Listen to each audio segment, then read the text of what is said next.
The dust of the Cheyenne train station swirled around Abigail Palmer's ankles as she clutched her worn leather satchel tighter against her chest, her heart hammering against her ribs like a wild Mustang. It was 1876, and the Wyoming Territory held nothing but bitter memories for the 20-year-old woman who had just buried her father after a prolonged illness that had stripped away their modest savings and left her with nothing but debt and hungry creditors circling like vultures. Miss Palmer. The sharp voice of Mr. Reginald Thornton cut through the bustle of the station platform. The banker was flanked by two burly men, their expressions grim as granite as they approached. I believe our arrangement was clear. Either you pay your father's debts in full, or you accept the position I've secured for you in Chicago. Abigail's throat tightened. Mr. Thornton, please. I just need more time. Time is a luxury you cannot afford, Thornton interrupted, his thin lips curling into what might generously be called a smile. The Willington household is expecting their new governess on the evening train. They've paid handsomely for a young woman of proper breeding despite your circumstances. His eyes raked over her simple morning dress, slightly frayed at the cuffs from constant wear. I never agreed to leave Wyoming, Abigail protested, her voice stronger than she felt. The prospect of being shipped off to strangers in Chicago to work off her father's debts for years under Thornton's distant control made her stomach twist into knots. Your agreement became irrelevant when your father signed those loan papers, Thornton said dismissively. Besides, what prospects could possibly await you here? A penniless woman with no relations, the train whistle shrieked, sending a jolt through Abigail's body. Passengers began boarding the eastbound locomotive, smoke billowing from its stack against the clear blue Wyoming sky. Now then, Thornton continued, gesturing to his men, your ticket has been purchased. These gentlemen will ensure your safe passage to Chicago. One of the men reached for Abigail's arm, his grip bruising. Time to board, miss. Abigail tried to pull away, panic rising in her chest. No, please. I can find work here. I can pay the debts honestly. The time for negotiations has passed, Thornton said coldly. Take her to the train. As the men began to forcibly move her toward the waiting train car, Abigail's boots scraped against the wooden platform in desperate resistance. Onlookers averted their eyes from what appeared to be simply another unfortunate scene in the hardscrabble West. Her ticket is to my home. The deep voice cut through the commotion like a knife. All heads turned toward the tall figure who had materialized seemingly from nowhere. He stood with the easy confidence of a man accustomed to the saddle, dusty boots planted firmly on the platform. His dark brown Stetson was pulled low over eyes that blazed with quiet authority. A weathered tan duster couldn't hide the broad shoulders beneath, and the holstered Colt at his hip wasn't for show. The worn grip testified to a man familiar with its use. Who the devil are you? Thornton demanded, taking an involuntary step backward. Hayes Jackson, the stranger replied, his voice level but with an edge that suggested it would be unwise to test him. I own the Double J Ranch north of town. He stepped forward, placing himself between Abigail and her captors, and I believe Miss Palmer has already secured employment there. Abigail's eyes widened in confusion, but she had enough sense not to contradict the unexpected intervention. The man called Hayes Jackson stood like a mountain between her and the train that would carry her away from everything she'd ever known. That's preposterous, Thornton sputtered. This woman has obligations, debts that must be paid. Is that right? Hayes replied, reaching into his vest pocket to withdraw a leather pouch that clinked with the unmistakable sound of coins. How much?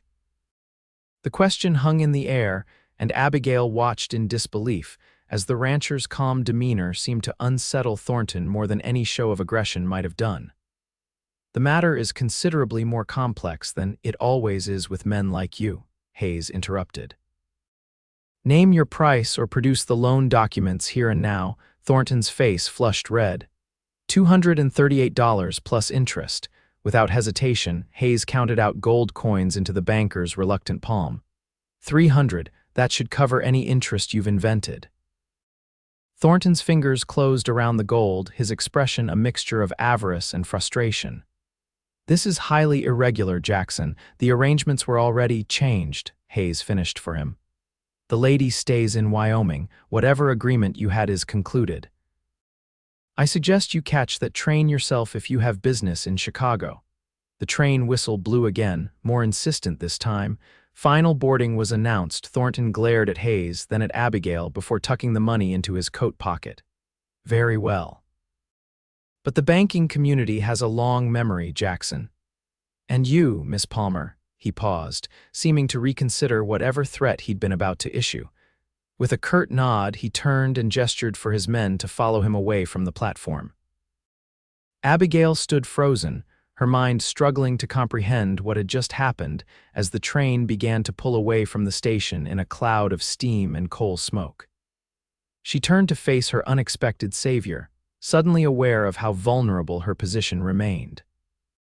"Mr. Jackson, I don't know how to thank you, but I must tell you that I have no way to repay such a sum, and I've never heard of your ranch before this moment." Hayes Jackson's expression softened slightly, the hard lines around his eyes easing. "I know who you are, Miss Palmer. Your father was a good man. He treated my foreman's boy for pneumonia last winter when no one else would ride out in that blizzard, saved his life." He glanced at the departing train. "Seemed the least I could do was return the favor." Abigail felt tears prick at her eyes. "That sounds like my father, but Mr. Jackson, I cannot accept such charity without—" "It's not charity," he interrupted. "I meant what I said about employment. My housekeeper left last month to care for her ailing sister in Denver. The position is yours if you want it." Abigail studied him carefully. Hayes Jackson appeared to be in his early 30s, his face weathered by sun and wind, with a strong jaw shadowed by stubble that suggested he hadn't been to town for grooming in some time. There was nothing in his direct gaze that hinted at impropriety, but Abigail had learned caution in a frontier town where single women were rare commodities. "Your offer is generous, but I must ask, do you live alone, Mr. Jackson?" A hint of amusement flickered across his face. "No, madam. My younger brother lives at the ranch, along with 6 cowhands who bunk in the bunkhouse a good distance from the main house. Mrs. Cooperatin from town comes out 3 days a week to help with cooking. You'd have your own quarters with a lock on the door." He paused, seeming to understand her concerns. "I need someone to keep the house in order, not to warm my bed, Miss Palmer." Abigail felt heat rise to her cheeks at his directness, but appreciated it nonetheless. "Then I accept your offer, Mr. Jackson. And I will work diligently to repay your investment." Hayes nodded once, then gestured toward a wagon at the end of the platform. "We should head out soon if we want to make it back before dark." As they walked, Abigail found herself stealing glances at the man beside her. There was something in his measured stride and quiet confidence that made her feel secure for the first time since her father had fallen ill. Perhaps fate had intervened just when all seemed lost. "Mr. Jackson," she ventured as he helped her onto the wagon seat, "may I ask why you were at the station today?" Hayes settled beside her and took up the reins. "Came to collect a package of medicines from back east." He nodded toward a small wooden crate in the wagon bed. "Never expected to be bringing home more than that." With a gentle flick of the reins, he set the horses in motion, leaving the Cheyenne station behind. Abigail watched as the town slowly receded, feeling as though she was embarking on a journey far more significant than the mere miles they would travel to reach the Double J Ranch. The wagon rolled steadily northward, putting distance between Abigail and the life she had known.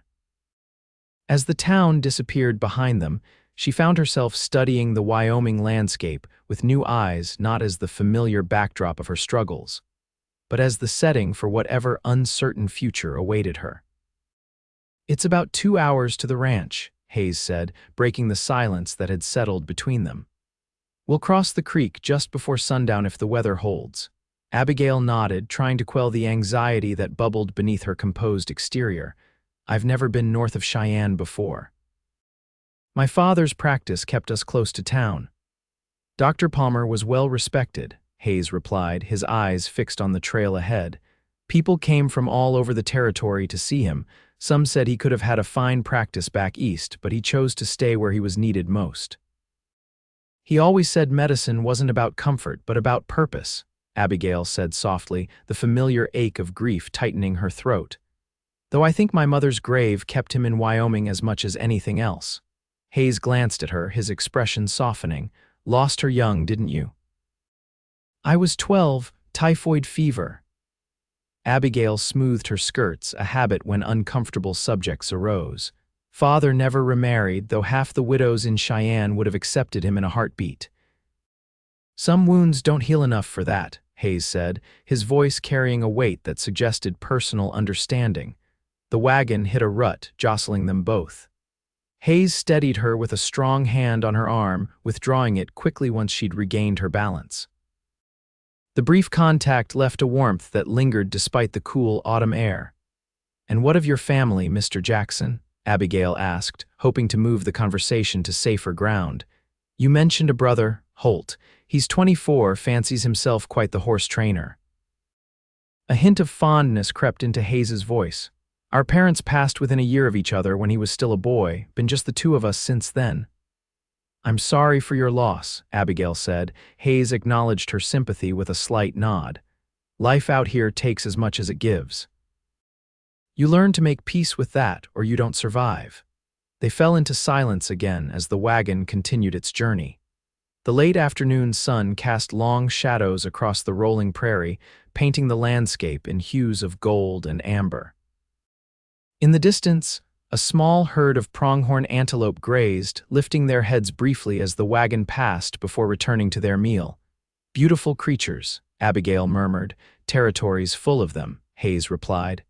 "Though not as many as when I first came here." "Progress has a way of pushing things back." "Is that why you chose ranching?" Abigail asked. "To be away from progress?" Hayes considered her question, the reins loose in his capable hands. "Chose it because the land speaks to me in a way towns never did. Started with 40 acres and 3 ornery cows." His mouth quirked in what might have been a smile. "Now the Double J runs nearly 8,000 head across 30,000 acres. Abigail's eyes widened. "That's quite an accomplishment." "Just stubborn persistence and a bit of luck," Hayes replied, though there was a hint of pride in his voice. "Ranch still needs work, always does, but it's home." As they crested a gentle rise, Hayes pulled the wagon to a stop. There it is, Double J. Below them, nestled in a wide valley with a creek winding through it like a silver ribbon, sat the ranch. The main house was larger than Abigail had expected, a substantial 2-story structure built of sturdy logs with a wide porch wrapping around 3 sides. Nearby stood a large barn, bunkhouse, and various outbuildings, all arranged in a practical manner that spoke of careful planning. Fenced pastures extended outward, dotted with cattle, while distant hills provided a natural boundary to the east and north. "It's lovely," Abigail said honestly, struck by the peaceful scene before her. "It serves its purpose," Hayes replied, though she caught a flicker of pleasure at her approval. He flicked the reins, and the wagon began its descent into the valley. "Mrs. Coopperton should have left supper for us. She comes in on Tuesdays, Thursdays, and Saturdays." "And what will my duties entail exactly?" Abigail asked, suddenly aware that she had accepted a position without understanding its requirements. "Keeping the house in order, managing supplies, overseeing laundry." "Mrs. Coopperton handles most of the cooking, but there'll be times when meals fall to you." He glanced at her. "Can you cook, Miss Palmer?" "Basic fare," Abigail admitted. "Nothing fancy, but edible enough. My father and I lived simply." Hayes nodded. "That'll do. Ranch life isn't about fancy. It's about function." He paused, then added, "The position pays $30 a month plus room and board." "Fair," Abigail calculated quickly. At that rate, it would take her nearly a year to repay him for settling her father's debt. "More than fair, though I insist that you deduct a portion each month toward repaying what you spent today." Hayes frowned slightly. "That wasn't part of our arrangement." "It is now," Abigail replied firmly. "I pay my debts, Mr. Jackson." Their eyes met, and for a moment, tension crackled between them, not unpleasant, but charged with the recognition of 2 strong wills encountering each other. Finally, Hayes gave a short nod. As you wish, Miss Palmer, though I maintain it was an investment, not a loan. As they approached the ranch, Abigail noticed a figure emerging from the barn, tall and lean, with the same confident bearing as Hayes, though with an energy that suggested youth and perhaps less restraint. That'll be Holt, Hayes confirmed, probably wondering who I've brought home. The wagon rolled to a stop in front of the main house, and Holt Jackson strode over, wiping his hands on a rag. The family resemblance was clear, the same strong jaw and broad shoulders, though Holt's features were less weathered, his eyes more openly curious. "Didn't expect you back so soon," Holt called, then stopped short when he noticed Abigail. He quickly removed his hat, revealing hair a shade lighter than his brother's. "Madam Holt, this is Miss Abigail Palmer," Hayes said as he set the brake. "She'll be taking over as housekeeper." "Miss Palmer, my brother Holt, Dr. Palmer's daughter?" Holt asked, surprise evident in his voice. "Pleasure to meet you, miss, though I'm sorry about your father. He was a good man." "Thank you," Abigail replied, touched by yet another tribute to her father's character. Hayes came around to help her down from the wagon, his hands strong and sure at her waist. He set her on the ground quickly, maintaining a respectful distance once she was steady. "Holt, help me with Miss Palmer's things, then see to the horses." As Holt moved to comply, Abigail surveyed what would be her new home for the foreseeable future. The house was solid and well-maintained, with smoke curling from the stone chimney suggesting warmth waited inside. After months of uncertainty and fear, the prospect of stability, even temporary, was almost overwhelming. Hayes guided her up the porch steps and opened the heavy wooden door. "Welcome to Double J, Miss Palmer." Abigail crossed the threshold, aware that she was entering more than just a house. This moment marked the beginning of a new chapter in her life, one she never could have anticipated when she woke that morning. Whether it would be a short passage or a lengthy saga remained to be seen, but as she met Hayes Jackson's steady gaze, she felt a curious certainty that nothing would ever be quite the same again. The interior of the Double J main house surprised Abigail.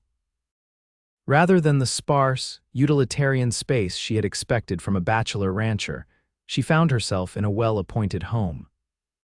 The main room featured solid furniture, a large table for dining, comfortable chairs arranged near the stone fireplace, and bookshelves that held an impressive collection of volumes.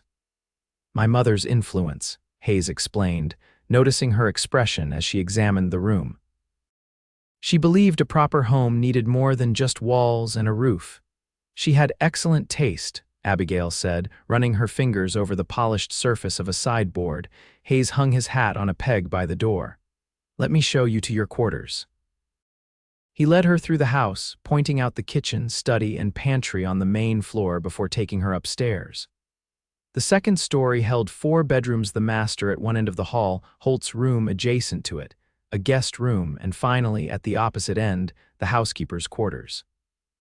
"This will be your room," Hayes said, opening the door to reveal a pleasant chamber with a single bed, wardrobe, washstand, and small writing desk beneath a window that overlooked the eastern pastures.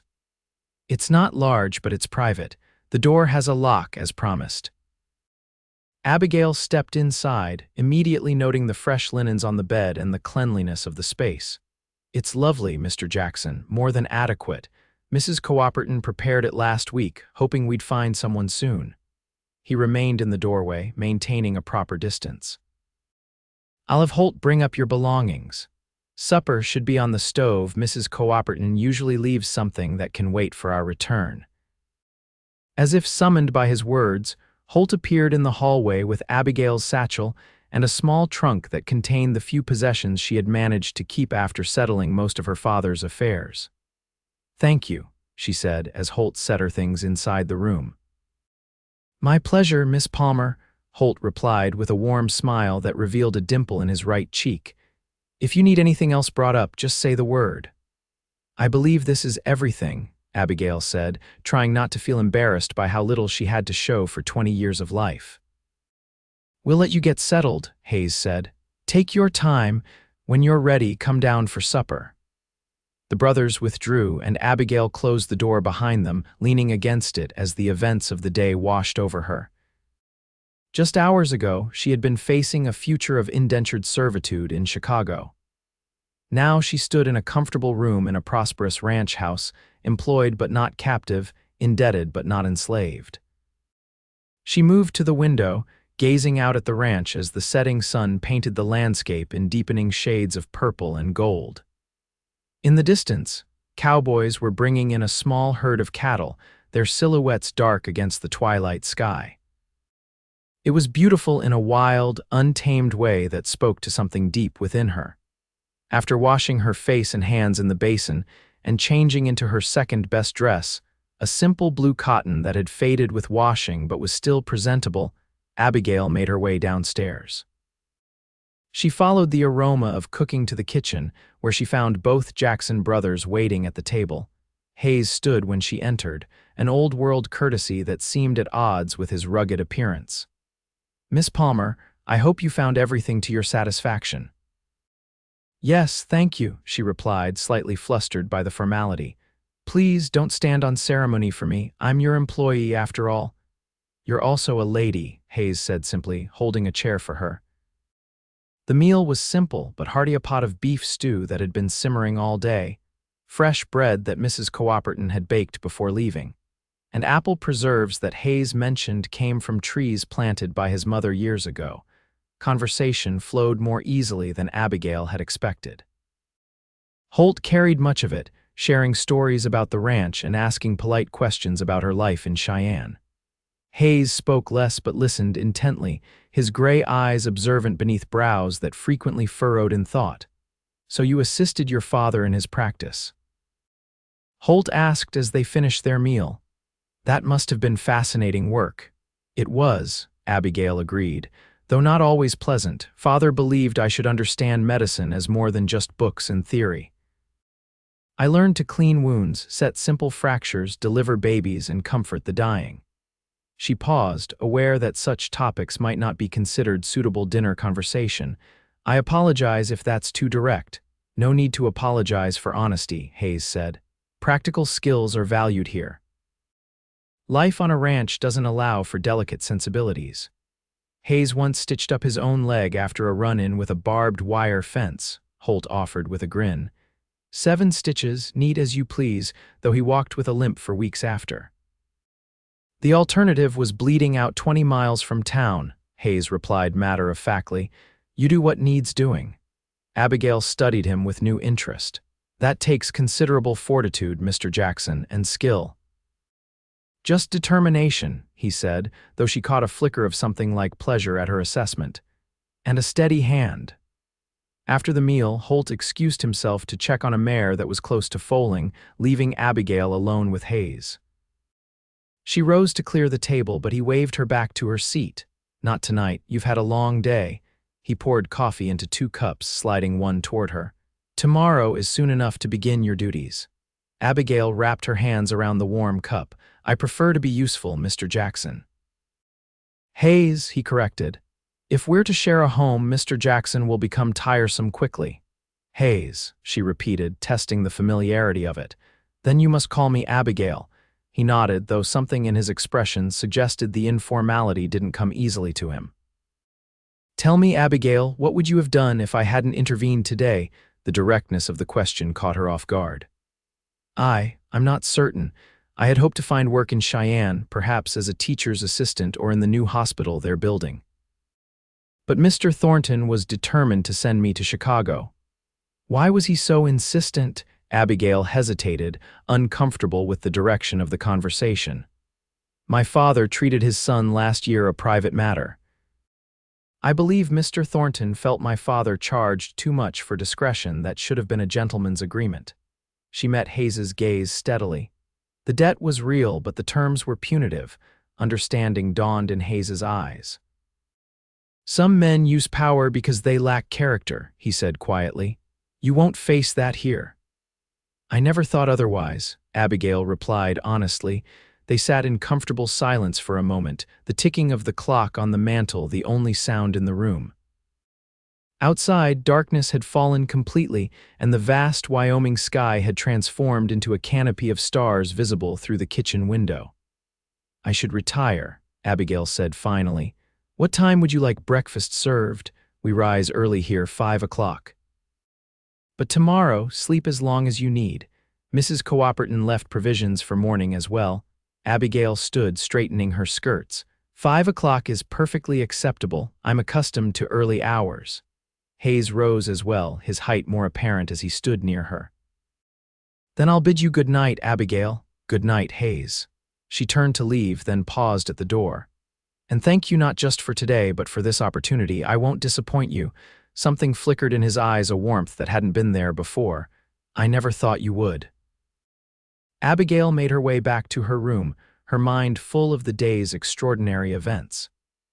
As she prepared for bed, she could hear the distant sounds of the ranch settling for the night, a dog barking, men's voices from the bunkhouse, the occasional lowing of cattle. She knelt beside her bed, offering her nightly prayers with a gratitude that felt almost overwhelming. Whatever the future held at Double J Ranch, she was no longer alone facing an impossible situation. For the first time since her father's illness began, Abigail felt something that had become almost foreign to her hope. The first rays of dawn were just beginning to paint the eastern horizon when Abigail awoke the next morning. After dressing quickly in a simple work dress and pinning her chestnut hair into a practical bun, she made her way downstairs, determined to prove her worth from the very first day. The kitchen was empty but not silent. The banked fire in the stove still radiated heat, and outside she could hear the early movements of the ranch coming to life. Abigail set to work immediately, stoking the fire, putting coffee on to boil, and assessing the pantry supplies Mrs. Coopperton had left. She was frying bacon and mixing biscuit dough when Hayes entered the kitchen, pausing in momentary surprise at finding her already at work. "Good morning," she greeted him, trying not to notice how the early light accentuated the strong lines of his face or how his freshly washed hair curled slightly at his collar. "Coffee's ready." "You didn't need to start so early," he said, but the appreciation in his eyes contradicted his words as he poured himself a cup. "I prefer to begin as I mean to go on," Abigail replied, turning the bacon in the pan. "Is there anything specific you prefer for breakfast?" "This is more than sufficient," Hayes assured her, leaning against the counter and watching her work with an expression she couldn't quite decipher. "The men usually eat in the bunkhouse. Their cook handles their meals. It's typically just Holt and me, occasionally Mrs. Coopperton on her days here." "And how many for dinner?" "The same, unless there's extra work that keeps the men late." He sipped his coffee. "We're not formal here, Abigail. Meals are for sustenance more than ceremony." "Noted," she said with a small smile, "though that doesn't mean they can't be enjoyable." The kitchen door swung open and Holt entered, his hair damp from washing and his face bright with his characteristic energy. "Something smells wonderful," he exclaimed, then grinned at Abigail. "Miss Palmer, you're already making the place better." "Good morning, Holt," she replied, amused by his enthusiasm. "And please call me Abigail. As your brother pointed out, formality will become tiresome when we share a home." "Abigail it is," Holt agreed, helping himself to coffee. "The mare had her foal last night. Prettiest little filly you ever saw, coat like copper in the lantern light. You should come see her today." "I'd like that," Abigail said, sliding the bacon onto a plate and putting the biscuits into the oven. "Once my morning duties are complete, of course." "Speaking of duties," Hayes interjected, "I thought I might show you around the ranch after breakfast, help you get your bearings." "I'd appreciate that," Abigail replied, cracking eggs into the hot bacon fat with practiced efficiency. Breakfast passed pleasantly, with Holt regaling her with stories of ranch life and Hayes occasionally correcting his brother's more colorful exaggerations. Abigail found herself laughing more than she had in months, the weight of grief and worry momentarily lifted by the simple camaraderie of the meal. After clearing away the breakfast things, Abigail accompanied Hayes on a tour of the property. The ranch was larger than she had initially perceived, with the main complex of buildings only representing a small portion of the Double J holdings. "The ranch proper runs all the way to those hills," Hayes explained as they walked, pointing to distant ridges that shimmered in the morning light. We graze cattle through most of it, rotating them between pastures to keep the grass healthy. It's beautiful land, Abigail said, taking in the rolling expanse of prairie dotted with wildflowers and sage. It can be harsh too, Hayes replied. Winters are brutal, summers dry as dust some years. But it's worth the fight to keep it. He showed her the barn, the smithy where a burly man named Peterson nodded respectfully as they passed, the springhouse where milk and butter were kept cool, and the vegetable garden that provided much of their produce during the growing season. Mrs. Coopperton tends it mostly, Hayes explained as they walked between neat rows of late-season vegetables. Though we could use more herbs and such, my mother kept a medicinal garden, but it's gone wild since she passed. I could restore it, Abigail offered. Father taught me about medicinal plants. It would be practical to have them on hand, especially with towns so far away. Hayes studied her with that same unreadable expression she'd noticed earlier. You're full of surprises, Abigail Palmer. Merely practical skills, she replied, echoing his words from the previous evening. One does what needs doing. A hint of a smile touched his lips. Indeed. They continued their tour, ending at the corral where Holt was working with a young horse, guiding it around the enclosure with quiet commands and gentle pressure. He has a way with them, Hayes said, pride evident in his voice as they watched his brother. Horses that other men can't handle will follow Holt like puppies after a few weeks. It's a gift to understand another creature so well, Abigail observed. He understands people the same way, Hayes replied. Reads them like I never could. It served him well, though sometimes I worry he's too trusting. The comment revealed more about Hayes than perhaps he intended, a protective nature that extended beyond mere responsibility to genuine concern. Abigail found herself wondering what experiences had taught him such caution. As they turned back toward the house, Hayes said, I have business to attend to this afternoon, checking fence lines in the north pasture. Will you be comfortable here alone? Perfectly, Abigail assured him. I have plenty to occupy me, becoming familiar with the house and its needs. Hayes nodded, seeming satisfied. Dinner is usually at 6, but we can adjust to whatever schedule suits your work. 6 is fine, Abigail said. It gives me time to prepare a proper meal. They parted at the house, Hayes heading toward the stables while Abigail returned to her domestic domain. She spent the remainder of the morning taking inventory of the pantry, assessing the linens, and creating a mental list of tasks that would need attention in the coming days.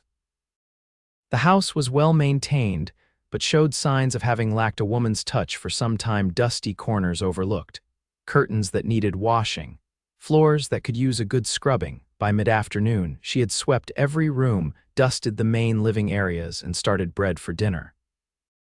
The physical labor was welcome after months of nursing her father and worrying over finances. Here, problems had clear solutions. Dirt could be cleaned, hunger satisfied with good food, order restored with diligent effort. As promised, Holt came to fetch her later to see the new foal. The tiny creature was indeed beautiful, with spindly legs and a copper coat that gleamed in the afternoon sunlight streaming through the barn windows. She's perfect, Abigail breathed, reaching out to let the foal sniff her hand.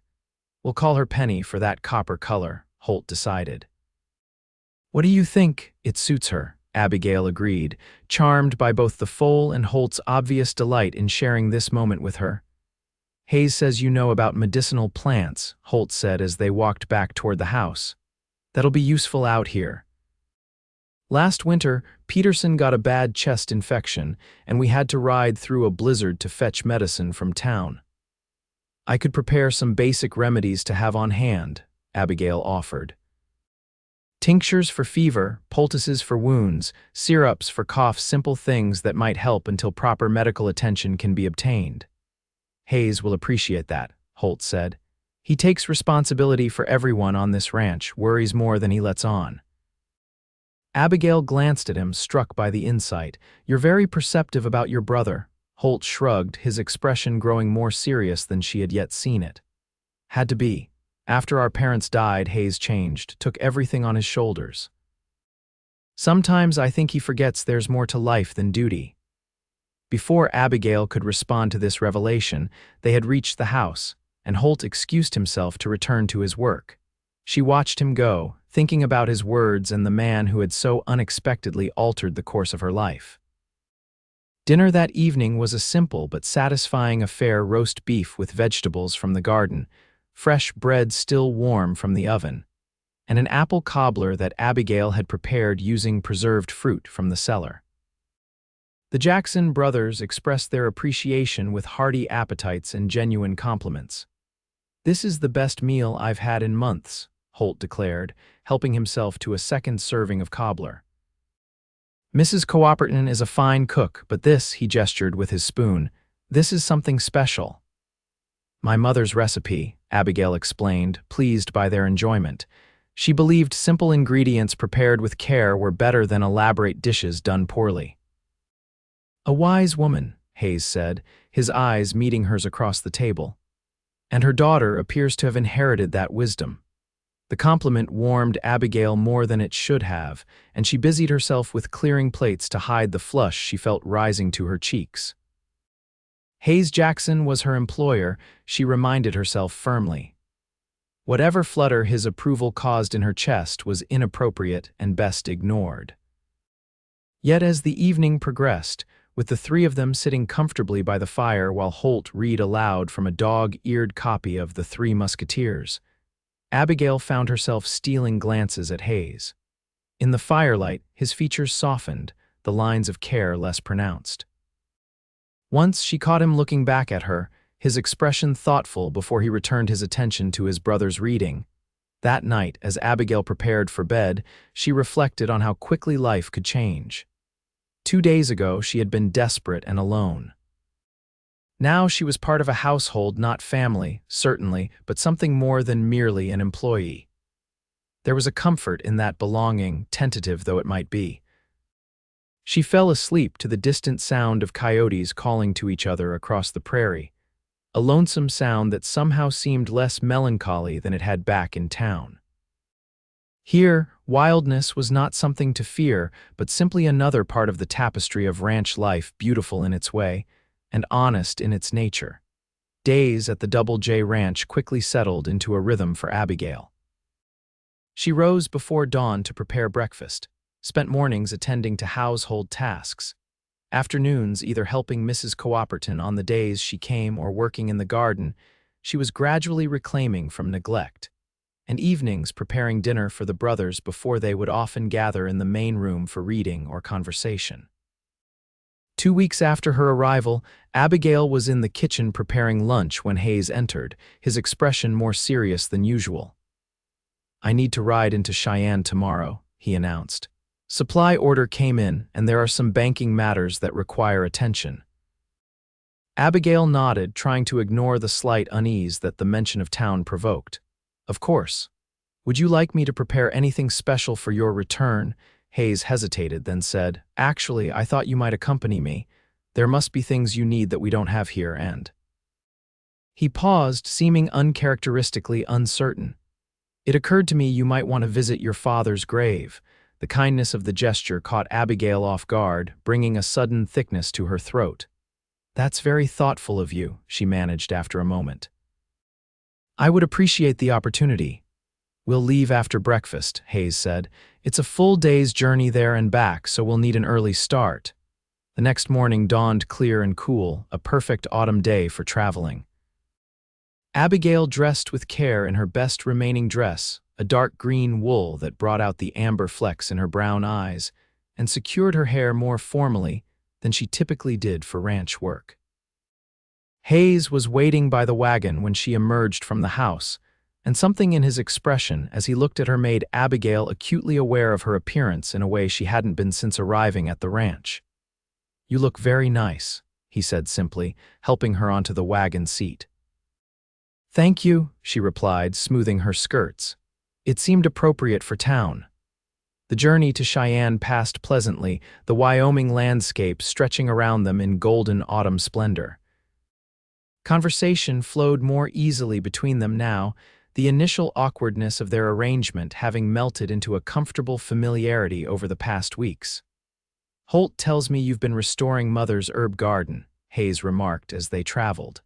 I've made a start, Abigail confirmed. It's a good location, protected from the worst winds but with ample sunlight. I've cleared the overgrowth and identified what was already growing there. By spring, I should be able to plant a proper selection of medicinal herbs. You speak as though you'll still be with us then, Hayes observed, his tone carefully neutral. Abigail glanced at him, suddenly uncertain. I assumed, that is, unless you're dissatisfied with my work. Quite the contrary, Hayes assured her quickly. I merely wondered if you had other plans. Cheyenne might offer opportunities more suited to a woman of your education and background. Are you trying to be rid of me, Mr. Jackson? Abigail asked, attempting to keep her tone light despite the unexpected hurt his words provoked. Hayes's hands tightened on the reins. Not in the slightest. The ranch has improved considerably since your arrival. He paused, then added more quietly, as has the quality of life there. The admission seemed to cost him something, and Abigail sensed that Hayes Jackson was not a man accustomed to expressing such sentiments. Then I see no reason to seek employment elsewhere, she said. Unless, of course, circumstances change. He nodded, seemingly satisfied with her answer, and they continued toward town, the conversation turning to more practical matters regarding supplies needed for the ranch. Cheyenne had changed little in the weeks since Abigail had left, yet returning to it felt strange, like visiting a place from a dream rather than one that had been her home for most of her life. They attended to Hayes's banking business first, then visited the general store to order supplies for the ranch and select a few personal items that Abigail needed.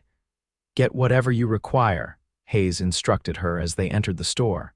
Consider it an advance on your wages. Abigail selected modestly some fabric for new work dresses, soap that smelled of lavender rather than the plain lye soap used at the ranch, paper and ink for letters she occasionally wrote to her father's former colleagues, and a few small luxuries that would make her quarters more homelike. As they completed their purchases, the storekeeper's wife, Mrs. Benson, approached Abigail with a curious expression. Miss Palmer, what a surprise to see you. We'd heard you'd gone east. No, Mrs. Benson, I found employment closer to home, Abigail replied politely. The woman's eyes darted to Hayes, then back to Abigail, speculation evident in her expression. I see, with Mr. Jackson's household, how fortunate. The implication in her tone was unmistakable, and Abigail felt her cheeks warm with indignation. Before she could respond, Hayes stepped forward, his presence suddenly commanding in the small store. Miss Palmer has been kind enough to accept the position of housekeeper at Double J, he said, his voice pleasant but carrying an undercurrent of steel. My brother and I are fortunate indeed to have secured the services of Dr. Palmer's daughter, given her considerable skills. Mrs. Benson's expression faltered under Hayes's steady gaze. Of course, Mr. Jackson, I meant no offense. It's just unusual for a young lady of Miss Palmer's standing to enter domestic service. Less unusual than allowing gossip to substitute for facts, I should think, Hayes replied evenly. Good day, Mrs. Benson. He guided Abigail from the store with a gentle hand at the small of her back, his expression betraying no emotion until they were outside. I apologize for that, he said quietly as they walked toward the wagon. Small towns breed small minds sometimes. It's not your fault, Abigail assured him, touched by his defense of her reputation. And in fairness to Mrs. Benson, it would seem unusual to those who don't know the circumstances. Hayes's jaw tightened. Your position at Double J is honorable and respectable. Anyone who suggests otherwise will answer to me. The protective declaration warmed Abigail even as she recognized its impropriety. Hayes was her employer, not her guardian or relative.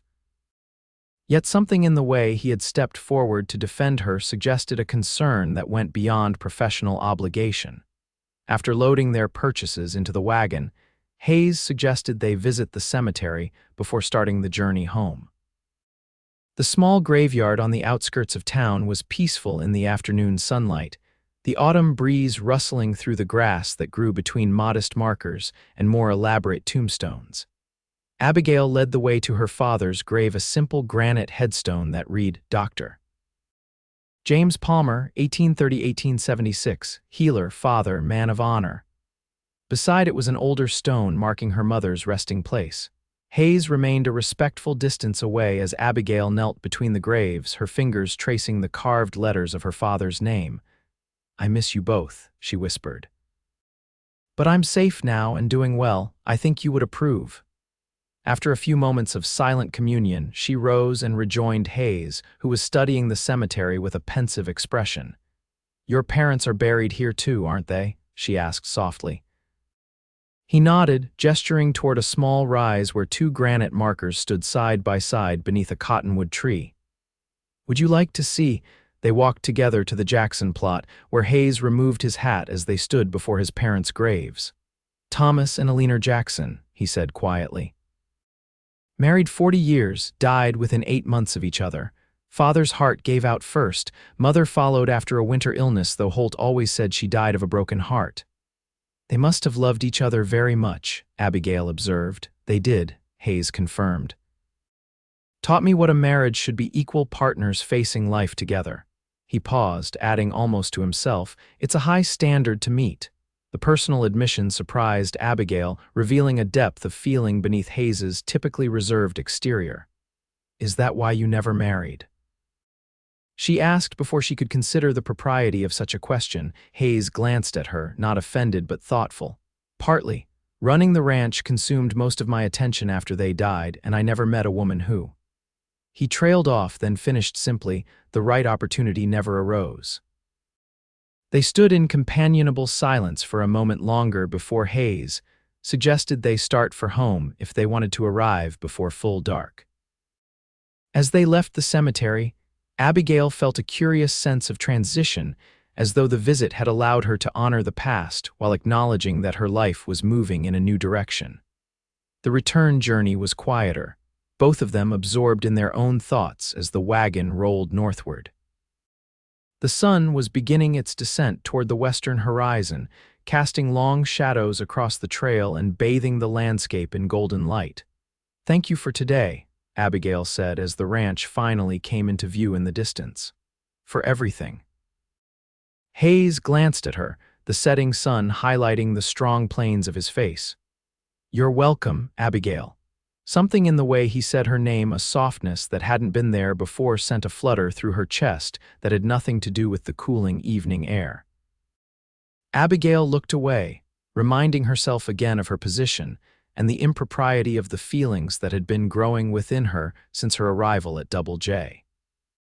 Yet as they approached the ranch, with smoke rising invitingly from the chimney against the darkening sky, Abigail couldn't help but feel she was returning home, not just to a place of employment, but to somewhere she truly belonged. The realization was both comforting and terrifying, for she knew that allowing herself to feel such attachment risked eventual heartbreak when circumstances inevitably changed. Little did she know how soon those circumstances would begin to shift, altering the careful balance she had established in her new life at Double J Ranch. The weeks following their trip to Cheyenne brought subtle changes to life at the Double J. Though nothing was explicitly different in her duties or position, Abigail sensed a shift in her relationship with Hayes. He sought her company more frequently, asking her opinion on ranch matters or simply sitting with her in comfortable silence in the evenings while she mended or knitted, and he reviewed ledgers or correspondence. November arrived with its shorter days and increasing chill. The ranch hands were busy preparing for winter, repairing outbuildings, stocking feed for the cattle, and ensuring the irrigation systems would be protected from freezing. Inside the main house, Abigail similarly prepared by preserving the last of the garden's produce, airing out winter bedding, and taking inventory of supplies that would need to last until spring thaws made travel to town easier. One crisp morning, as Abigail was hanging freshly washed curtains in the main room, she heard the sound of riders approaching. Looking out the window, she saw 3 men on horseback coming up the drive, strangers, not ranch hands returning from work in the pastures. Hayes emerged from his study at the sound, moving to the window beside her. His expression darkened as he recognized the lead rider. "Thornton," he muttered, more to himself than to Abigail. Abigail felt her stomach tighten at the name. The banker, what could he want here? "Nothing good," Hayes replied grimly. "Stay inside, please." He strode out to the porch as the riders reached the house, his posture alert but not overtly hostile. Abigail remained by the window, unwilling to cower but respecting Hayes's request not to join him outside. "Jackson," Thornton called, dismounting with a smoothness that suggested he was more accustomed to riding than his professional appearance might indicate. "Good to see you again." "Wish I could say the same," Hayes replied evenly. "What brings you to Double J Thornton?" The banker smiled thinly, removing his gloves as he approached the porch steps. "Business, of course. May we speak privately?" Hayes didn't move from his position at the top of the steps. "Whatever you have to say can be said here." Thornton's smile faltered slightly. "Very well. I've come about the water rights to Silver Creek." "What about them?" Hayes asked, though his tone suggested he already knew what was coming. "The Territorial Bank has acquired the deed to the Simmons property," Thornton explained with false cordiality. "As you know, that includes the headwaters of Silver Creek, which runs through your eastern pastures." Abigail watched Hayes's shoulders tense, though his voice remained steady. "Simmons would never sell to you. He knows how important that water access is to Double J." "Mr. Simmons had little choice in the matter," Thornton replied. "His debts were considerable and his health is failing. The bank foreclosed on the property last month, and now you're here to what threatened to cut off my water access unless I pay some exorbitant fee." Hayes's voice had taken on a dangerous edge. Thornton spread his hands in a gesture of innocence. "I prefer to think of it as a business opportunity. You could purchase the water rights outright, or we could arrange an annual usage fee. Either way, the situation needs to be formalized now that ownership has changed hands." From her vantage point, Abigail could see the calculation in Thornton's expression, the smug certainty that he had Hayes at a disadvantage. The banker's eyes drifted toward the window where she stood, and his smile widened when he spotted her watching. "Ah, Miss Palmer, I see you've settled into your new position." The insinuation in his tone was unmistakable. How fortunate for everyone involved. Hayes took a step forward, his voice dropping to a register that made even Abigail shiver despite not being its target. "You'll address your business to me, Thornton. Miss Palmer is not part of this discussion." Thornton's eyes lingered on Abigail for a moment longer before returning to Hayes. "As you wish. I'll have my clerk draw up the proposed terms for water rights. I suggest you review them carefully. Silver Creek is, after all, the lifeblood of your eastern pastures." "Get off my property," Hayes said quietly. "Send your proposal by mail." Thornton's expression hardened, but he retreated a step. "As you wish, but don't take too long to consider the offer. Winter is coming, and water becomes even more precious when it freezes." He turned to remount his horse, adding over his shoulder, "Good day, Jackson, Miss Palmer." Abigail watched as the three men rode away, tension evident in every line of Hayes's body as he remained on the porch until they were out of sight. When he finally turned and re-entered the house, his expression was thunderous. "I apologize you had to witness that," he said, running a hand through his hair in a rare gesture of agitation. "What does it mean?" Abigail asked. "Can he really control your access to water?" Hayes moved to the sideboard and poured himself a small measure of whiskey, which Abigail had never seen him do during daylight hours. "Potentially, yes. The headwaters of Silver Creek lie on what was Simmons's property. If Thornton now owns that land, he could dam the creek or divert it before it reaches Double J." "That would be disastrous," Abigail said, understanding immediately the implications for the cattle and crops. "It would mean the end of this ranch as we know it," Hayes confirmed grimly.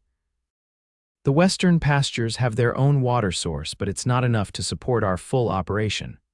Without Silver Creek, we'd have to sell off at least half the herd and abandon the eastern fields entirely." Abigail moved closer, distressed by the worry evident in his face. "Surely there must be some legal recourse. Water rights are fundamental in the territory." There are laws, yes, but they favor whoever owns the source, and legal battles take time and money, both of which Thornton has in abundance. Hayes drained his glass, setting it down with controlled precision. This isn't about water, Abigail, it's about control and about Thornton's wounded pride. Because of me? Abigail asked, the realization dawning with sickening clarity. Is he doing this because you interfered with his plans for me? Hayes met her gaze directly. Partly. But this has been brewing for years. Thornton has been buying up land and water rights throughout the county. Double J is one of the few large holdings that's remained independent of his influence. He paused, adding quietly, my father refused to do business with his bank, and I've continued that policy. Some grudges run deep in this territory. What will you do? Abigail asked, wishing she could ease the burden she saw weighing on him. For now, nothing rash, Hayes replied. I'll wait for his proposal, consult with the territorial lawyers in Cheyenne, and explore our options. He attempted a reassuring smile that didn't reach his eyes. Don't worry, Abigail, Double J has weathered worse storms. But over the next several days, it became clear that Hayes was more concerned than he had admitted. He spent long hours in his study reviewing documents and maps, rode out early to inspect the creek and its flow through the property, and had several intense conversations with Holt that ceased whenever Abigail entered the room.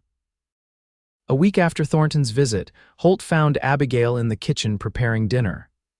Hayes is riding into Cheyenne tomorrow, he informed her, helping himself to a slice of the apple tart she had just removed from the oven. Territorial lawyer sent word he has information about the water rights situation. That's good news, isn't it? Abigail asked, noting the lack of enthusiasm in Holt's normally cheerful demeanor. Holt shrugged, leaning against the counter. Maybe. Hayes isn't optimistic. He hesitated, then added, I've never seen him this worried, Abigail, not since the year we almost lost the whole herd to blue-tongue disease. Surely it can't be that dire, Abigail said, trying to sound more confident than she felt. Double J without Silver Creek would be like a man with one arm and one leg, Holt replied bluntly.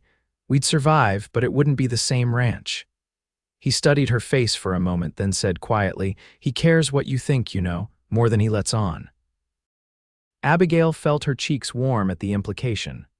Mr. Jackson is my employer, Holt. His regard is professional, as is mine for him. Holt's expression suggested he wasn't convinced, if you say so. But I've known my brother all my life, and I've never seen him look at anyone the way he looks at you when he thinks no one's watching. Before Abigail could formulate a response to this startling declaration, Hayes himself entered the kitchen, and Holt straightened, shifting topics smoothly. Just telling Abigail about your trip tomorrow, he said. I'll take care of the fence repair while you're gone. Hayes nodded, his eyes moving briefly to Abigail before addressing his brother. I should be back by nightfall unless there are complications. Keep Peterson and Martinez close to the house. I don't trust Thornton not to try something while I'm away. The brothers continued discussing arrangements for the following day, but Abigail found herself distracted by Holt's words about Hayes's feelings toward her. She had become increasingly aware of her own growing attachment to the rancher, an attachment that went well beyond gratitude or professional respect. But she had convinced herself it was one-sided, a foolish infatuation born of his kindness and her vulnerable position. The idea that Hayes might harbor similar feelings was both thrilling and terrifying. Thrilling because in the quiet moments of honesty with herself, Abigail had acknowledged that she was falling in love with him. Terrifying because such feelings could only complicate their arrangement and potentially jeopardize her position at Double J, the only security she had found since her father's death. Hayes departed early the next morning, leaving before breakfast with a brief farewell and a promise to return as soon as possible. The day stretched endlessly for Abigail as she attended to her usual tasks while anxiety gnawed at her. The water rights issue affected not just Hayes and Holt, but everyone at Double J, including herself. In the months she had been there, the ranch had become her home, and the people who worked it, especially the Jackson brothers, had become like family. Evening approached with no sign of Hayes's return. Abigail prepared dinner, keeping it warm as the sky darkened and stars began to appear. Holt came in from checking the livestock, his expression mirroring her concern. "No word?" he asked unnecessarily. Abigail shook her head. "Nothing." "Should we be worried?" "Not yet," Holt replied, though his furrowed brow suggested otherwise. The lawyer might have had more to discuss than expected, or the weather could have slowed him down. There were clouds building to the south earlier. They ate a quiet dinner, conversation stilted by the absence of the man who typically sat at the head of the table. Afterward, Holt went to check the barn one final time while Abigail cleared away the dishes, setting aside a plate for Hayes should he return hungry. She was about to retire to her room when the sound of hoofbeats approaching the house brought her rushing to the window. Relief flooded through her at the sight of Hayes dismounting from his horse, though even in the dim light from the windows, she could see the weariness in his movements. Abigail opened the door before he reached it, warmth and light spilling out onto the porch. "You're back," she said simply, unable to hide her relief. Hayes paused on the threshold, something in his expression softening as he looked at her. "I am sorry for the late hour. It doesn't matter." "You're safe." The words came out more fervently than she had intended, revealing more of her feelings than was proper. A flicker of something passed across Hayes's face, surprise, perhaps, or a deeper emotion she couldn't name. "I should see to my horse," he said after a moment. "Holt's in the barn, he'll take care of it," Abigail assured him. "Come inside, you must be cold and hungry." Hayes followed her into the house, removing his hat and coat with stiff movements that suggested he had been riding for many hours. Abigail guided him to the kitchen, where she quickly served the plate she had kept warm and poured him coffee. "Eat," she instructed gently. "Whatever news you bring can wait until you've had sustenance."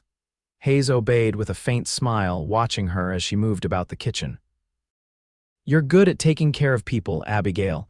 Years of practice with father," she replied, sitting across from him. He would often return from house calls too exhausted to remember basic necessities like food and rest. They sat in companionable silence as Hayes ate, the simple domesticity of the moment belying the tension that had built throughout the day. When he finally pushed his plate away with a murmured thanks, Abigail couldn't contain her questions any longer. What did the lawyer say? "Is there any way to secure the water rights?" Hayes's expression turned grave. "The news isn't good. The deed Thornton holds is legitimate. The headwaters of Silver Creek are legally his to control as he sees fit." "That's monstrous," Abigail said. "How can the law allow one man to potentially destroy the livelihood of another by withholding water?" "The law assumes reasonable behavior," Hayes replied wearily, "but it's written to protect property rights above all else. Unless Thornton does something explicitly illegal, like deliberately flooding our land or poisoning the water, we have limited recourse." "What does he want in exchange for guaranteed access?" Hayes's jaw tightened. "Money, primarily.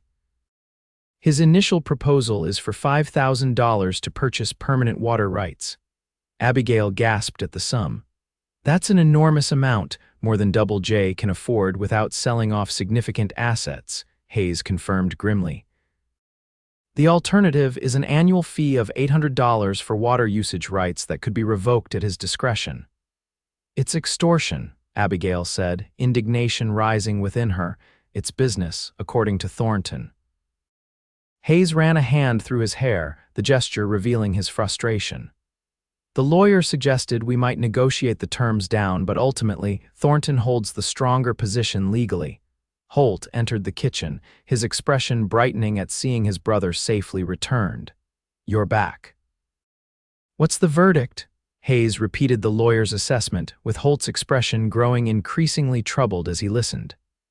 "So we either find $5,000, agree to be at Thornton's mercy indefinitely, or watch half the ranch wither away," Holt summarized bleakly.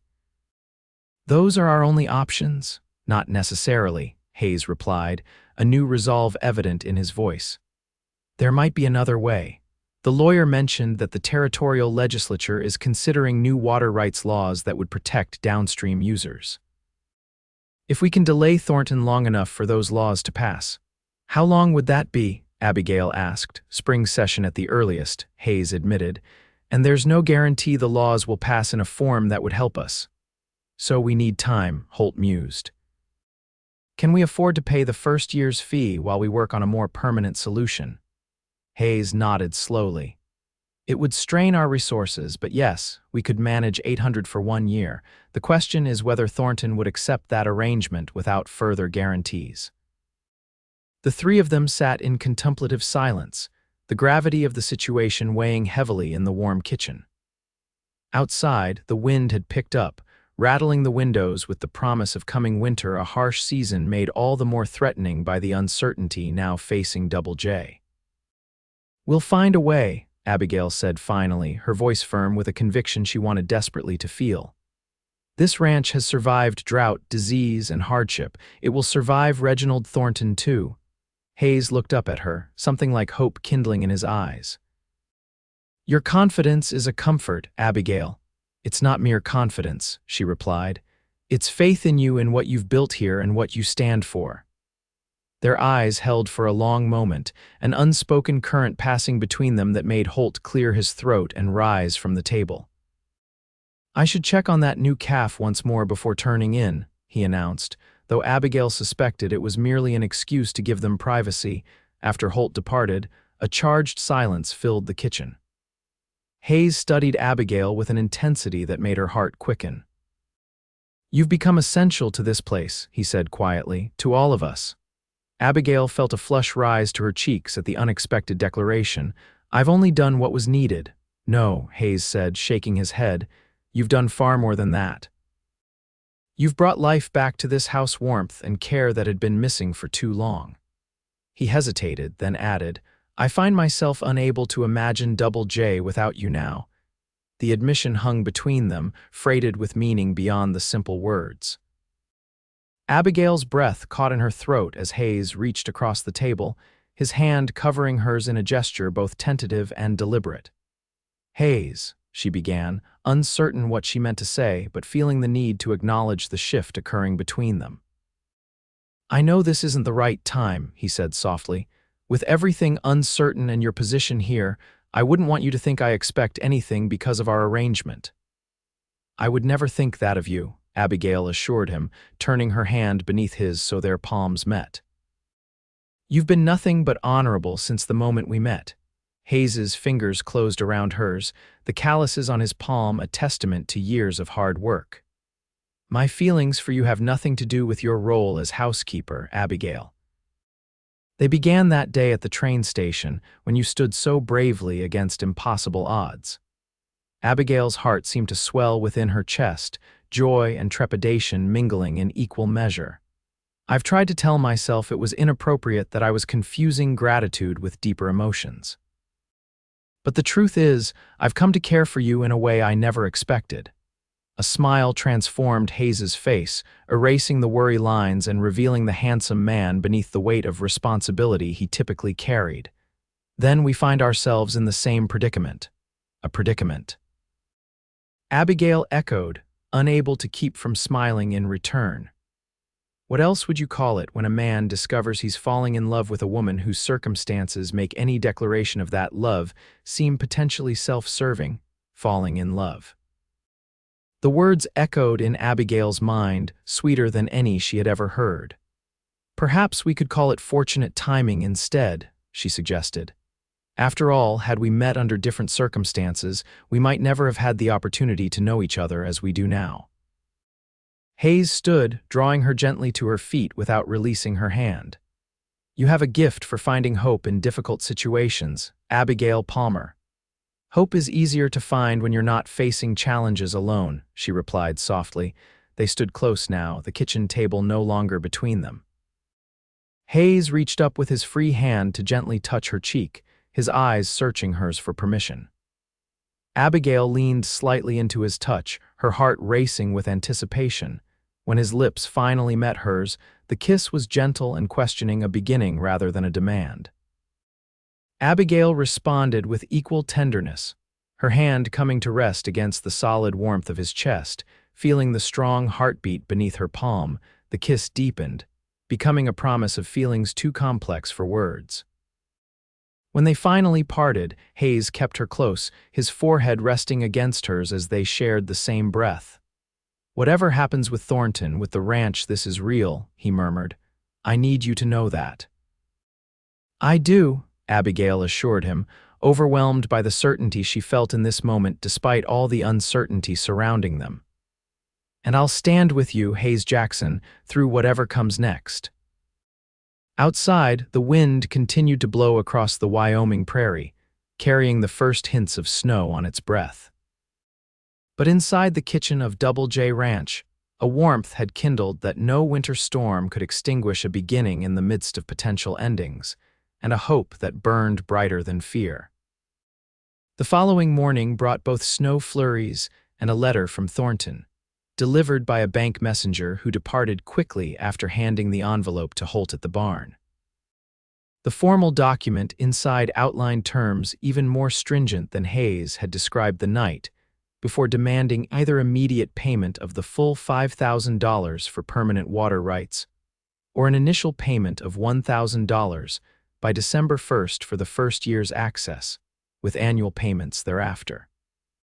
"He's increased the price," Hayes said grimly as the three of them gathered in his study to discuss the letter, "and shortened the time frame for response." "It's deliberate pressure," Abigail observed, her shoulder brushing against Hayes's as they stood examining the document. The casual contact felt different today, acknowledged and intentional after their declarations the previous evening. "He's trying to force a hasty decision." "Can we meet the December 1st deadline?" Holt asked, pacing near the window where snow continued to drift past in lazy spirals. Hayes ran a hand through his hair, a gesture Abigail now recognized as a sign of deep concern. "We could, but it would mean selling off part of the herd early and at reduced prices. Winter cattle sales rarely fetch the best prices." "What about a bank loan?" Abigail suggested. "Not from Thornton's bank, obviously, but perhaps from Cheyenne or even Denver." "Possible," Hayes acknowledged. "Though most banks would want collateral beyond the cattle, land, or buildings, it's risky to put the core ranch property up as security." The three fell silent, each considering the limited options before them. Outside, the snow began to fall more heavily, the first substantial storm of the approaching winter. "There might be another way," Holt said suddenly, his expression brightening with an idea. "What about the Cattlemen's Association? They've been talking about the need for collective action against water monopolies. This could be exactly the test case they need." Hayes straightened, interest kindling in his eyes. "You're right. President Hargrove mentioned at the last meeting that they were establishing a legal fund for exactly these situations." He turned to Abigail, explaining, "The Wyoming Cattlemen's Association has been working to protect ranchers' interests, particularly against large business concerns that threaten their operations. You think they would help with the initial payment while legal challenges are pursued?" Abigail asked, hope beginning to stir within her. "It's worth asking," Hayes replied. "Hargrove and I have had our differences over the years, but he's a fair man and understands the implications of allowing precedents like this to stand unchallenged." "I can ride to his ranch today," Holt offered eagerly. "It's only about 4 hours west and the snow isn't too heavy yet." Hayes hesitated, glancing at the window where the snowfall was visibly intensifying.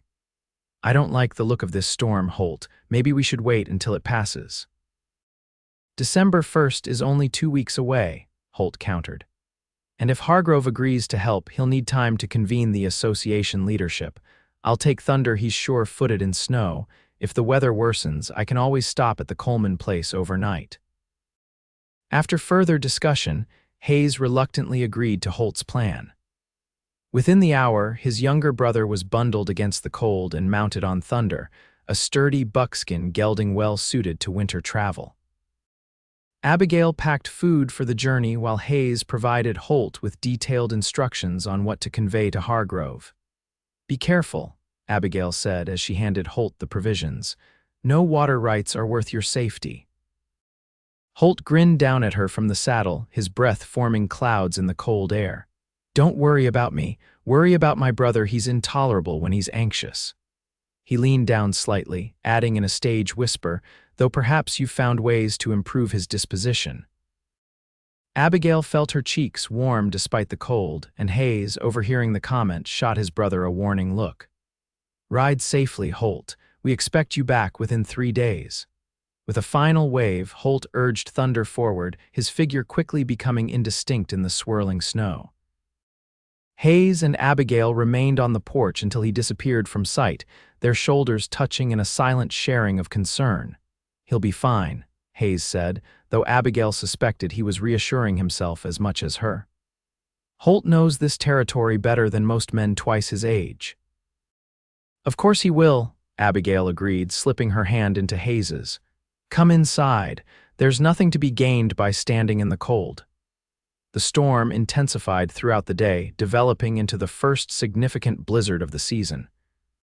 Hayes grew increasingly troubled by his decision to let Holt ride out, though he tried to hide his worry as he and Abigail worked together to secure the ranch against the worsening weather.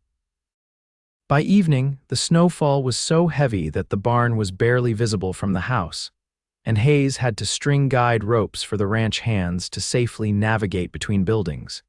Dinner that night was a quiet affair, Holt's absence conspicuous at the table. Afterward, as they sat before the fire in the main room, Hayes finally gave voice to his concerns. I shouldn't have let him go, he said, staring into the flames, not with a storm brewing. Abigail set aside her mending and moved to sit beside him on the sofa. Holt is capable and careful. He would have sought shelter once he saw the storm worsening. I know, Hayes acknowledged, but I'm responsible for him, have been since our parents died. He's a grown man making his own choices, Abigail reminded him gently, and he went because he cares about this ranch as much as you do. Hayes turned to look at her, his expression softening. When did you become so wise about the Jackson men? I'm a quick study, she replied with a smile, reaching out to take his hand, and I've had excellent subjects to observe. Hayes's fingers intertwined with hers, the simple contact grounding them both.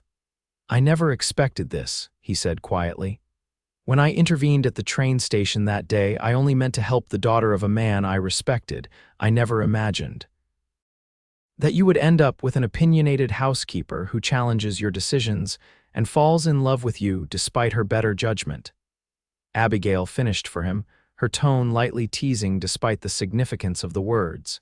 Hayes's eyes darkened at her open acknowledgement of her feelings. I was going to say that I would find the woman I've been waiting for without even realizing I was searching, but your version has its merits too. The tenderness in his voice made Abigail's heart skip. He leaned forward, one hand coming up to gently cup her cheek as he kissed her a deeper, more certain kiss than their first, carrying the weight of acknowledged feelings and growing desire. When they parted, Abigail remained close, her hand resting against his chest. What happens now, Hayes? With us, I mean. That depends on what you want, he replied, his thumb tracing the curve of her cheek. I know what I want, but I'll not pressure you or rush you into anything. And what is it that you want? Abigail asked, though she thought she knew the answer from the way he looked at her. Everything, Hayes said simply. A life together, if you'll have me, though I'd understand if you wanted to wait until this business with Thornton is settled before making any decisions. Abigail considered his words, touched by his consideration but certain of her own mind. I don't need to wait to know my own heart, Hayes. Whatever challenges face Double J, I want to face them with you not as your housekeeper, but as your partner. The smile that transformed Hayes's face was like sunrise breaking over the prairie, warm and full of promise.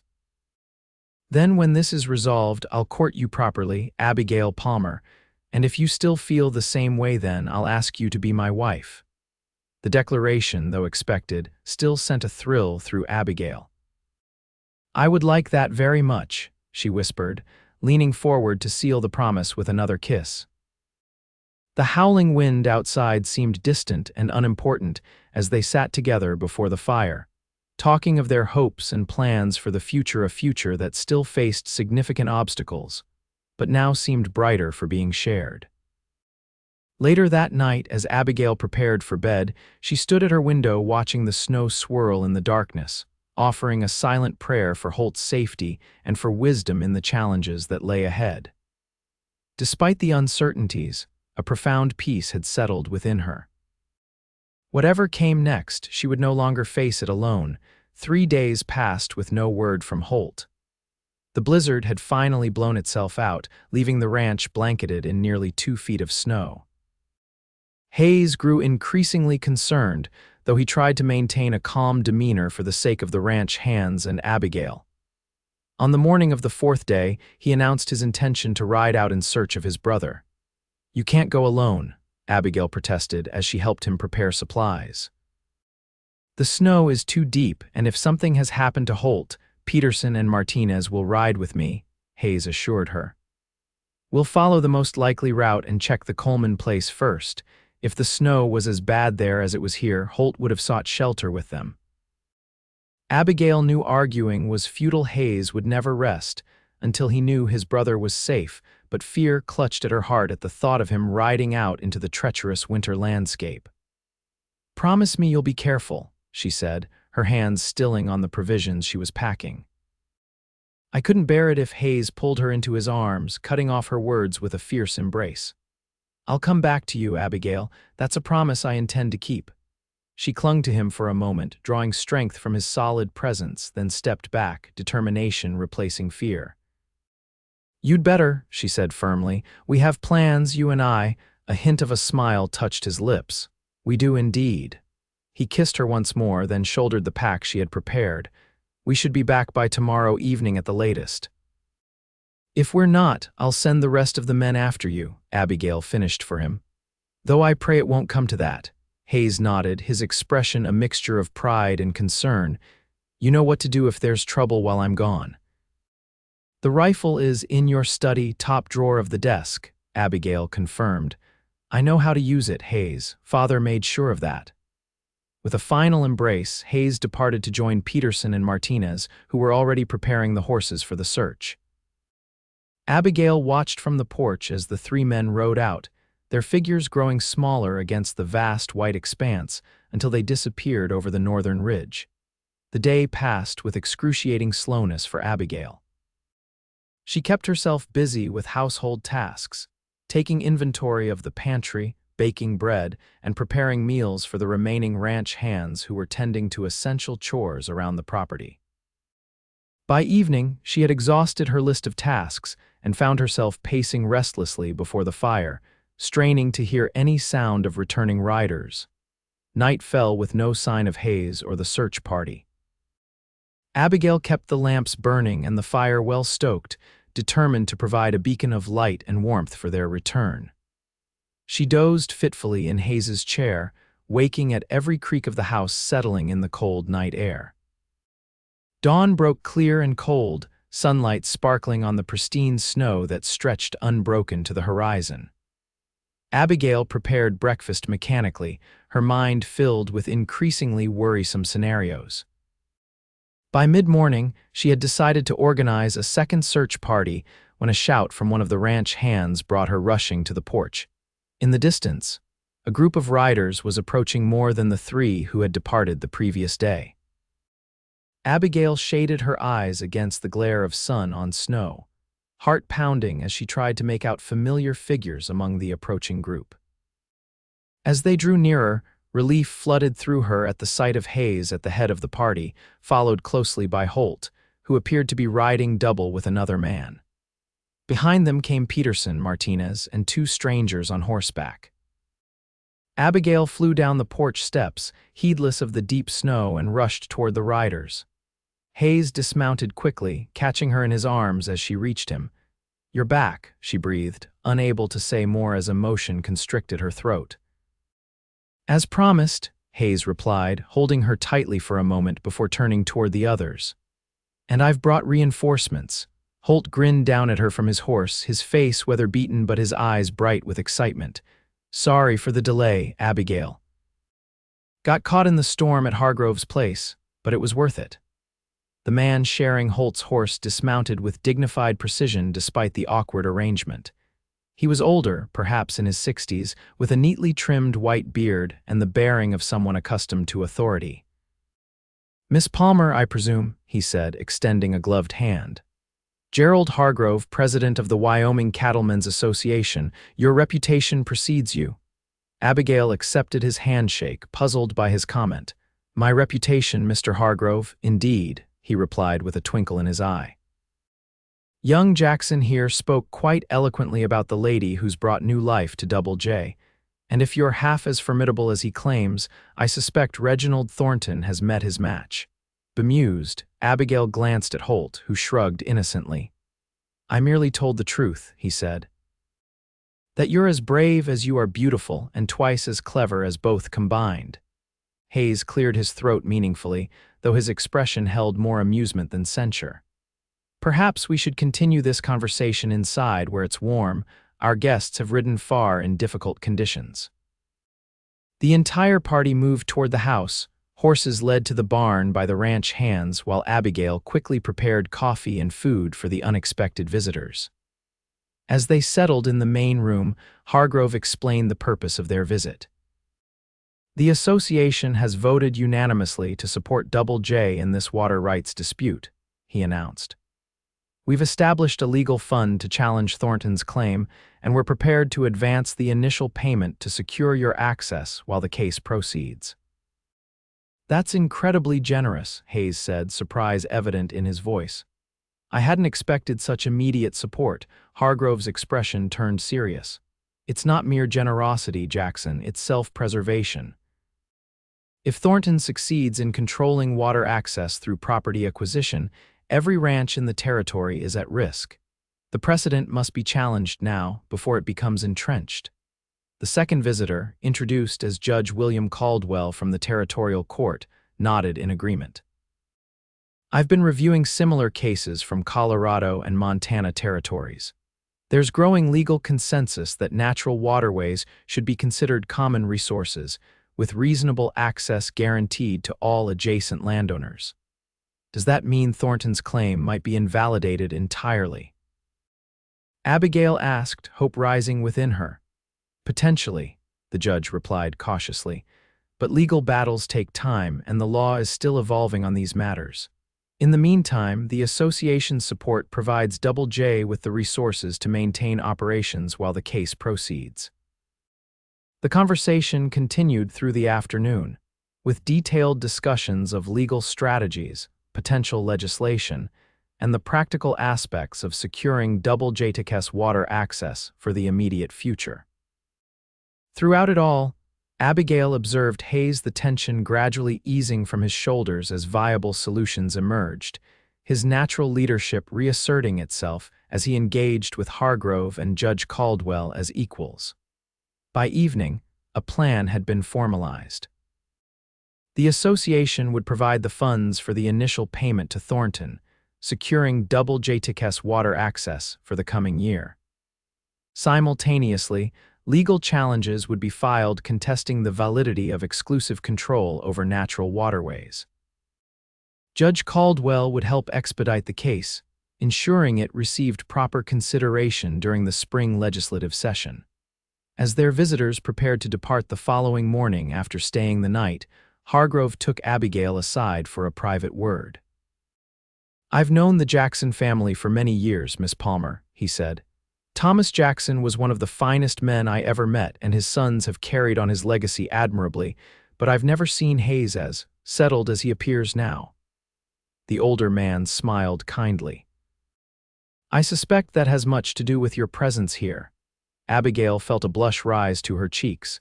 Mr. Jackson has been very kind to me. Kindness is one thing, Hargrove replied shrewdly. The way he looks at you suggests something far deeper.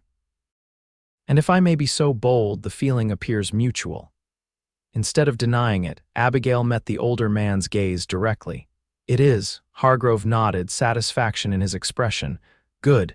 Hayes Jackson has carried too many burdens alone for too long. He deserves happiness, as do you, my dear. He patted her hand avuncularly. And I suspect together you'll be a force to be reckoned with in Wyoming Territory. After the departure of their guests, a new sense of optimism pervaded Double J Ranch.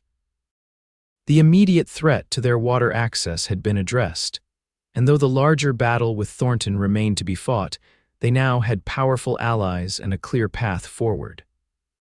2 days later, Hayes rode into Cheyenne to deliver the association's bank draft to Thornton, securing double Jayticus water rights for the coming year. He returned late that evening, weary but triumphant. "You should have seen his face," Hayes told Abigail and Holt as they sat before the fire after dinner. "Thornton was certain he had us cornered. When I presented the draft and explained the association's involvement, he turned a shade of purple I've never seen on a living man." Holt laughed, stretching his legs toward the hearth. "I wish I'd been there to see it." He tried to refuse the payment, Hayes continued, a grim satisfaction in his voice. Said the offer was withdrawn. But Judge Caldwell had anticipated that move and provided legal documentation confirming that his initial proposal constituted a binding offer once accepted with payment. "So we're secure for now," Abigail said, relief evident in her voice. "For a year at least," Hayes confirmed. "And the court case will begin in February. Judge Caldwell believes we have a strong position, particularly with the new legislation being considered." Holt yawned widely, the excitement of recent days giving way to fatigue. "I think I'll turn in. Unlike some people, I haven't been lazing about the house while others did all the hard work." The teasing comment was directed at Abigail, who had indeed been confined to the house with a mild cold since their visitor's departure. She tossed a small cushion at him in retaliation, which he caught easily before heading upstairs with a cheerful good night. When his footsteps had faded, Hayes moved to sit beside Abigail on the sofa, taking her hand in his. "How are you feeling?" "Better, much," she assured him. "It was just a small cold, nothing serious." Hayes studied her face in the firelight, his expression growing serious. "Now that the immediate crisis has passed, there's something I've been meaning to discuss with you." Abigail's heart quickened at his tone. "Oh. Your position here at Double J," he began, his thumb tracing circles on the back of her hand. "I think it's time for a change." For a moment, alarm flashed through Abigail before she registered the warmth in his eyes. "What kind of change did you have in mind?" Hayes shifted to face her more directly. "I promised to court you properly once the water rights issue was resolved. While it's not completely settled, I find myself unwilling to wait any longer." He took a deep breath, then continued, "I love you, Abigail Palmer. These past months have shown me that my life is immeasurably better with you in it, not as my housekeeper but as my partner, my confidante, my heart." Tears welled in Abigail's eyes at the simple, heartfelt declaration. "Hayes, let me finish," he said gently. "I had a speech planned, but it seems inadequate now. So I'll simply ask." He reached into his pocket and withdrew a small velvet box, opening it to reveal a delicate gold ring set with a perfect pearl surrounded by tiny diamonds. "This was my mother's. Would you do me the honor of becoming my wife?" Abigail looked from the beautiful ring to the face of the man she had come to love, with every fiber of her being the man who had saved her from a fate of servitude and shown her what true partnership could be.